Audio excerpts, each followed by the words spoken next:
जय श्री राम मित्रों, स्वागत है आपका एक बार दोबारा मेरे ब्लॉग में। और आज का ब्लॉग कोई मोटिवेशन वीडियो नहीं होने वाला है मित्रों। आज का ब्लॉग है मेरी लाइफ के रियल एक्सपीरियंस का। अब एक्सपीरियंस भी वैसा नहीं कि मैं कहीं रास्ते से गुज़र रहा था और वहाँ कुछ मुझे अनुभव हुआ।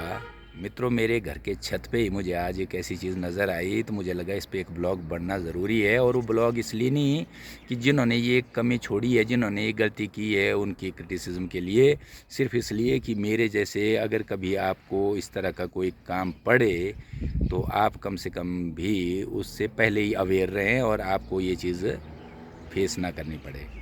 मैं अभी आपको एक चीज़ दिखाऊंगा और उसके बाद ब्लॉग को आगे बढ़ाऊंगा।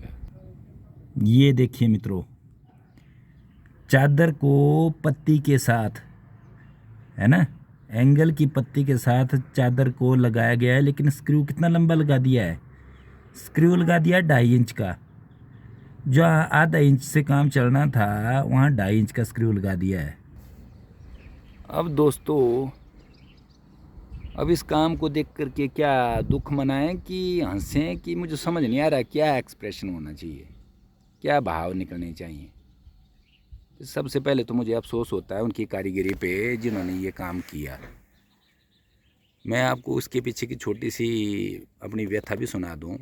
ये तकरीबन 1 साल 1.5 साल पहले ये मेरा छत बना है, और जो कॉन्ट्रैक्टर ने जो जो मटेरियल रेकमेंड किया, जो जो ब्रांड बताया, मैंने वही सामान उनको प्रोवाइड किया। जो उन्होंने रेट मांगा वही रेट दिया। कोई नेगोशिएशन नहीं, कोई मतलब उनके मेहनताने पे कोई कॉम्प्रोमाइज़ नहीं। और खैर उस वक्त उन्होंने जो मिस्त्री मुझे प्रोवाइड किया, तंग तो उसने बहुत किया मुझे, क्योंकि मैं ड्राइंग में मालिक की दया से और अपने गुरुजनों की कृपा से एक स्टूडेंट लाइफ में भी बहुत अच्छा रहा।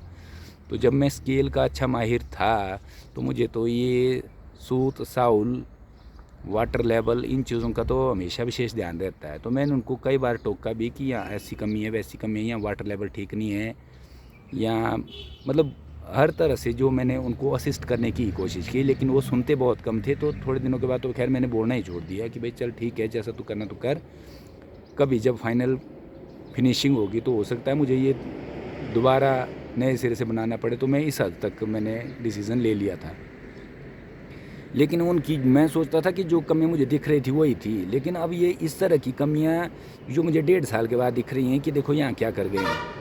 और इसलिए नहीं कि यहाँ ये स्क्रू महंगा लग गया, वो तो बाद की बात है, वो तो छोटी सी बात है। बात ये है कि अब जब मैं प्लास्टर का काम करवाऊंगा तो वो जो प्लास्टर का मिस्त्री होगा वो कैसे काम करेगा? उसको चोट लगने की तो पूरी संभावना रहेगी।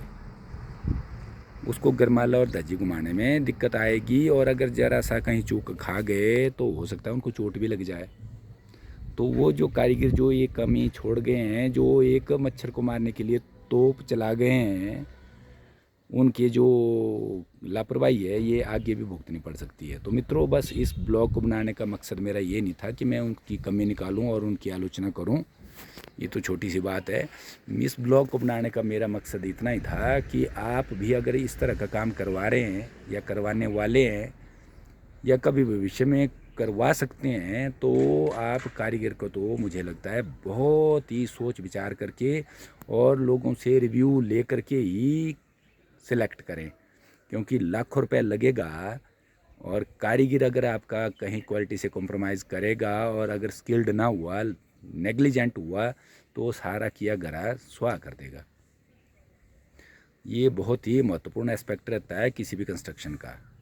बाकी हमेशा उसके साथ रहिए, गलती के लिए नहीं, उनको असिस्ट ही करिए, सपोर्ट ही करिए, उनको बड़ा पॉजिटिव जैसा माहौल दीजिए और कोशिश कीजिए कि वो खुशी खुशी आपके काम को करें। और ये एक कारीगर यानी एक मिस्त्री से रिलेटेड बात नहीं है मित्रों। चाहे मिस्त्री हो, चाहे दफ्तर का कर्मचारी हो, मुझे ऐसा लगता है अपने करियर में वो ऐसी छोटी छोटी कमियां जब छोड़ना शुरू कर देते हैं तो बहुतों को ताउम्र वो उनकी गलती, वो लापरवाही भुगतनी पड़ती है। तो कोशिश करिए, अगर हम भी मिस्त्री हैं या किसी ऑफिस में काम करते हैं, तो हमारे किसी करने से किसी को ऐसा रेकरिंग लॉस ना हो। थोड़ा सा समय ज़्यादा लग सकता है, लेकिन उस पर हमें इतनी ज़्यादा चिंता करनी नहीं चाहिए। थोड़ा समय ज़्यादा लग जाए कोई बात नहीं, लेकिन काम सही हो और मेरी बात पसंद आई आप कमेंट ज़रूर करें। जय श्री राम।